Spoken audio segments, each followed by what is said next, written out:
All right, well, I don't know about you, but I know that Lisa and I can remember when you had to actually physically walk into a store to buy something. Oh, come on, it wasn't that long ago, but thanks for telling everyone our age. But yes, I do remember. Didn't think that through too well. No. Now it seems a lot of us buy half, if not most of our goods online, and the number one source is Amazon. Yeah, as a matter of fact, Jimmy, according to Statista.com, Amazon.com generated more than $74 billion last year, more than tripling their revenue since 2008. Today, the company's name is in the headlines for something else, a scam. I could see how this would take a lot of people in, too. And when you look at the email, it has a sense of urgency. It appears that someone in Germany has asked to reset your Amazon password and ask that if it wasn't you to click a link.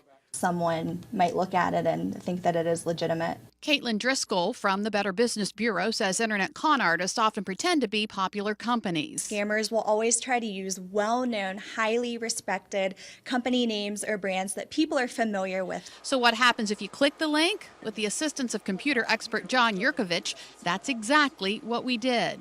So it really does look like it looks like Amazon's font and all that. Absolutely. Yeah, they make it look exactly like the real site. They ask you to supply information to sign in. Once you give them your password, they can then log into Amazon. They could actually log on to your account and place orders. With a little detective work, Yurkovich was able to discover the phony email likely originated in Ecuador, and there are red flags you can look for. For instance, unrecognized was misspelled.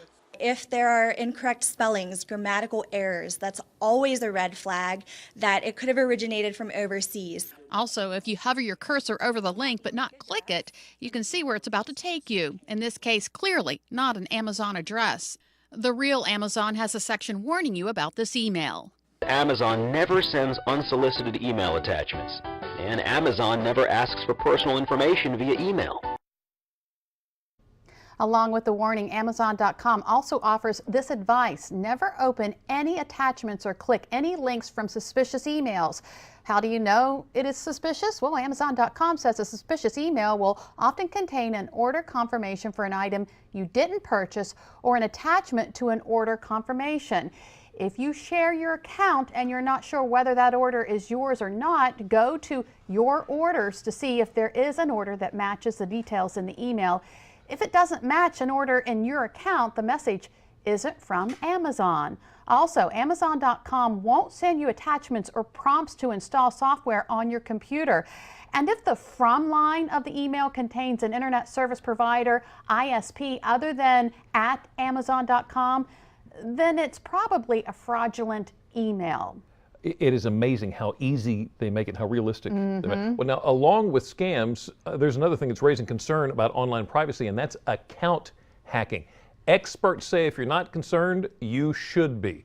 Almost all of us have one, a phone, a computer. Most of them are tied to a cloud-based service, and that means even if you delete something on your device, it could still be in the cloud.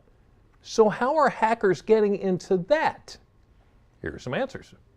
The investigation is still underway, but initial information from Apple said this was not a breach of its systems like their iCloud. Rather, they blame hackers who figured out passwords the old-fashioned way.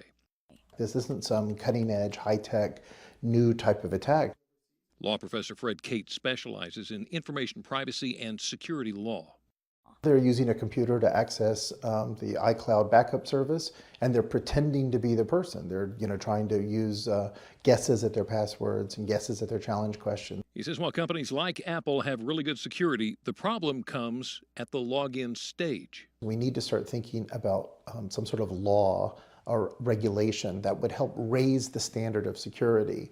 And so this way, for example, Apple could say, you've got to change your password every month. And you say, oh, I don't want to. I don't like that. Why are you making me do it? And Apple could say, well, it's Congress. It's not us, but it's important to do it. In the meantime, how can you make your data more secure?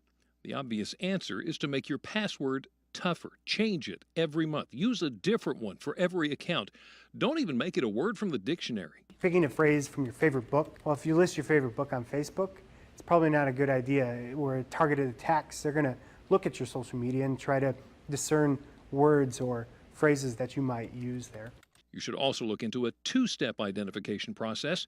Apple has it. You can opt in. You get asked for a second form of ID, making it much tougher for hackers to get in. It really does matter that we get this right and that we start raising that security level for everybody. Isn't that amazing? And as if that wasn't enough to worry about, now you also have to worry about syncing your devices.